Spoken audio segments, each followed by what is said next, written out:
what's beginning to dawn on not just the Coalition for Reforms and Democracy and its supporters, but the international community and all independent arbiters in the country, is that the IEBC cannot really be relied upon to be a fair judge when its own case is before the court. Remember, as my learned senior has put forward here, that one of the issues that's being put forward in the proposed reforms is the reconstitution and reform of the Independent Elections and Boundaries Commission. Yes. So given that that is the case, we realize that even if we were to submit 5 million signatures to the IEBC, would they really accept these signatures? Given that this would be putting their own necks on the block, we think that this is highly unlikely. So what are we left with? We're left with the court of public opinion, which in my view is the Supreme Court of the land. We need to, Kenyans are beginning to realize, and they're beginning to call upon their legislators and all decision makers in the country, that the IEBC cannot be relied upon to make a fair judgment going into 2017. If we want a peaceful, free and fair process come the next general elections, then we need to examine the kind of referee that we're heading into this competition with. And what we're suggesting is a IPPG model in which political parties refer commissioners to the commission, and that way the commission will then enjoy the confidence of all Kenyans, not just the confidence of Weda and his team in TNA. So we have about 17 months, literally speaking, 17 months to the next general election. And if we're looking at reconstituting the IEBC, then it means that what if maybe it's reconstituted and still we do not trust the newly constituted IEBC? What exactly is going to happen? IPPG formula is what we're proposing. that way, that inter-parties parliamentary group from 1997, in which all stakeholders, all political parties were called upon to nominate commissioners to the commission. That would provide a level and fair playing field for everybody in the contest. What we don't want is a unilateral appointment of commissioners, as what happened with the case with Kibaki just pre-2007. So we're urging all stakeholders at this point in time to come to the negotiating table. We have been accused in several occasions of not being pro-dialogue, yet here we are, yet again, coming to the table and telling everybody, come, let's talk and sort this thing out, so that going into 2017, everybody can have confidence in the IEBC, and I repeat, not just Weda and his friends in TNA. Okay, all right. I think you'd like to add something? I've just lost it. I don't know what they have smoked. They see falling poll numbers going down. Then the core thing that they were hoping to ride on, dead. Now they are confused. Now let me tell you, you cannot throw away the Constitution 2010 and then bring in something. Even the IPPG is something they are talking about. You have to amend the Constitution. And that part, you have to amend it through popular initiative, referendum. We have 17. So this confusion, that is not actually this confusion they want will plunge the country into more difficult. What they need to do is to popularize themselves and then go for elections. I don't know when they talk of IEBC, whether it is the commissioners or even the T-girl is supposed to leave. They need to specify, who do you want to leave? And then you can ask them privately, we think if you are not there, we will not win. So the commissioners as well have come out very clearly and said, you know, stop with all the threats. If you want us out, you better send us packing instead of threatening us, we're about to lose our jobs, threatening. They're saying, if you are tired, send us home. And they're saying they're very willing to go home.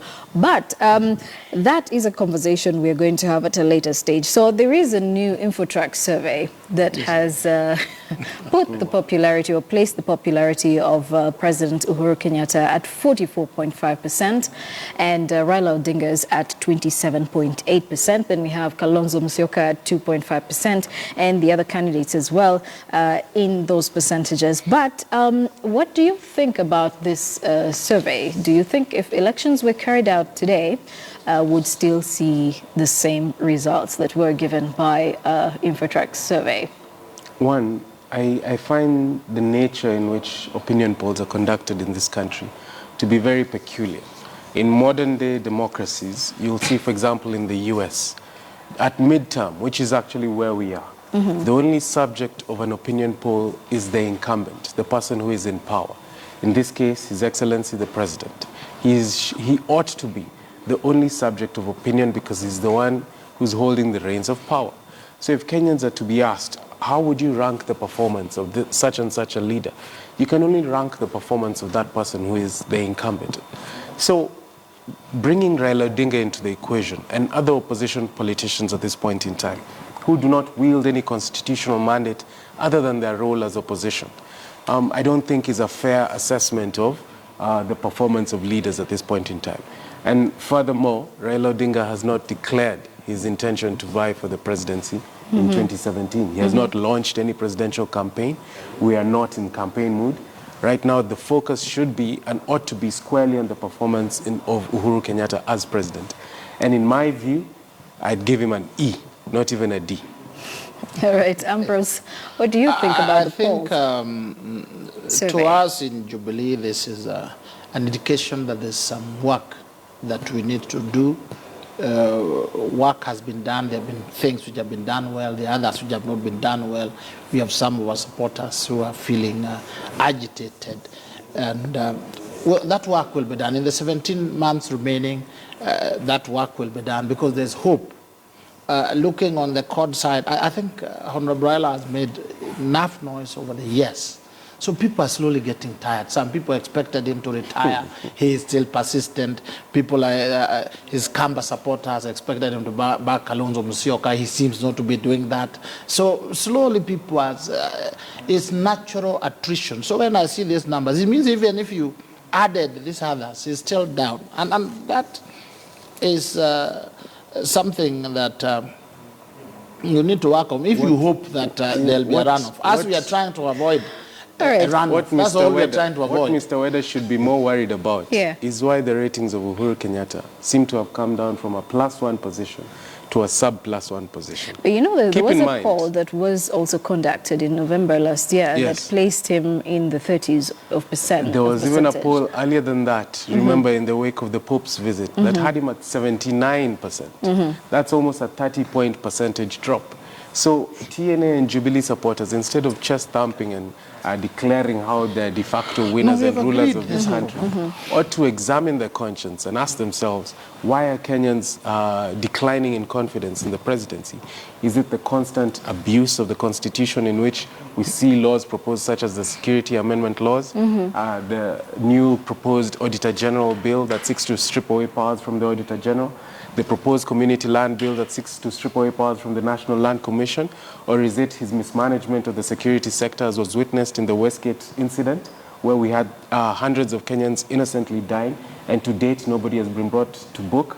Is it the mismanagement of corruption affairs in the country in which key officers in his government, such as the former Minister for Devolution, Madam Anwar Guru, are being implicated in misappropriation of hundreds of millions of shillings? Or his childhood friend, Mr. Bruce Odhiambo, the chairman of the Youth Fund, is being implicated in the loss of over 400 million shillings of public funds? These are the questions that you need to be asking yourself instead of chest thumping and telling us how Kenyans are losing confidence. No, instead of looking at the litany, you people seem to have a long list of very disputable allegations. We are concentrating on the standard gauge railway. It is reaching Nairobi before the next election. And we are also happy that it is heading to Kisumu. Those are the things we are concentrating on. So when the president finishes next year, the question will be, the day you became president and today, what significant positive changes have you made? He will tell us. Then we look at the mistakes which have been there. Then we say, mistakes and achievements, you have done very well. You deserve another 5 years. Then we'll also look at Honorable Raila. For the last 5 years you have been out. We look at what you did when you were Prime Minister. Now the 5 years you have been out. Is there any constructive suggestion that made this country a better country? Is there any that you or CORD made? And then we find nil. Then we say, you're blank. You can't take power. All right. Allow me introduce yet another panelist joining us. That is Muriuki Njagagwa. Thank you so much for joining us this morning. And we've been having a conversation regarding the IEBC or Core Kenya. And now we are looking at that InfoTrack survey that places President Uhuru Kenyatta's popularity at 44.5% and Raila Odinga's at 27.8%. What do you think about that? Sorry, I got late. Go on. Sorry, I got late on that IBC issue. I wish to have partaken of that discussion. About the info truck, it's very clear from Kenyans that they are giving Uhuru, the Jubilee candidate, another term, a second term in power. Because as we are heading to a general election, we're about, as you say, 17 months. I don't see any chance of Laila catching up. Even if you put Laila, Kalonzo, and who else?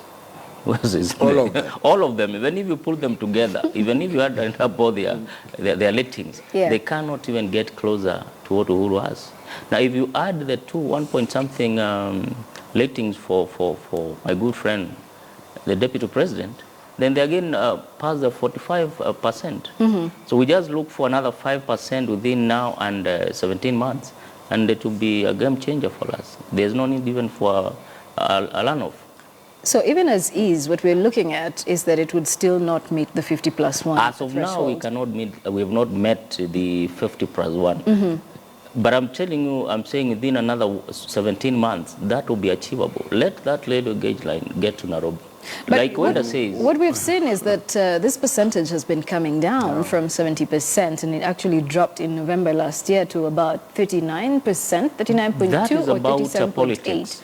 Yes, Indeed, and so now it has gone to 44.5%. Indeed, you'd be more scared if that curve stayed steadily upwards. You'd be very much scared because you don't know your failings. We'll go look at it and see where there are failings, then improve on them. But as a politician, you're better off when that curve keeps on swinging. If it is just a steady rise, you'll never know what is going to hit you. So let it swing, oscillate. We are within the numbers. We're within the marginal lines. And in an event, we are saying, not that I don't believe in the opinion polls. They are good to measure and rank where you stand. But within another 12 months, Kenyans will be knowing really that we are going for another second term. The court guys are just good at narratives, giving stories, nothing more. And Kenyans are tired of that. All right, so saying that it's 2 against 1, and you actually did mention that the InfoTrack, or rather opinion poll conducted as well, were very peculiar. But if this was what Kenyans think today, do you think that between now and August of next year there's going to be a change? And if yes, what is going to convince Kenyans to even think different, that the 27.8% that Raila Odinga's popularity is standing at right now is going to go up? What this opinion poll failed to capture, and what I think will be very important going into 2017, is the popularity of the issues. So there are certain issues which, try as they might, the Jubilee coalition cannot sweep under the carpet. And primarily amongst these is corruption. And day after day, we're beginning to hear of more and more corruption scandals spread out throughout the country. There was the Galana Kulalu irrigation scheme in Tana River that consumed billions, yet was only yielding a few bags of maize per hectare. Then we move on to the NYS scandal that consumed 791 million shillings. We hear the standard gauge railway has been overpriced by over 2 times, taking it to 427 billion shillings. We see the youth fund, which has consumed over 400 million shillings of Kenyans' taxpayers' money. And the list goes on and on. Try as they might, the Jubilee coalition can think that these things are funny, that they are humorous. However, it affects the day-to-day lives of Kenyans. That's true. The cost of living is going up. People are struggling to send their children to school. People are struggling to feed their families. And come 2017, they will point fingers and ask themselves, who is responsible for this poor stewardship of the country for the past 5 years? And the blame will lie squarely on President Uhuru Kenyatta. And not only that, we're talking about the management of land affairs in the country. This has been severely mismanaged. We know who has been implicated in the misappropriation of several tracts of public land in this country, gaining notoriety, beginning with the Langata Primary School land and moving on to other parts of the country. We know about the mismanagement of constitutional affairs in this country, the security amendment laws which were infringing on public and human rights. We know about the reform of this Auditor General bill that will take away transparency from the country. The Constitution of 2010 is a pale comparison of what was passed by the people of Kenya then. Through these backdoor amendments that have been proposed by the Jubilee administration and fronted by President Uhuru Kenyatta, Kenyans will judge him harshly, and history will judge him even harsher. All right. You know Ambrose, what do you have what? to say? What Kenyans, what I think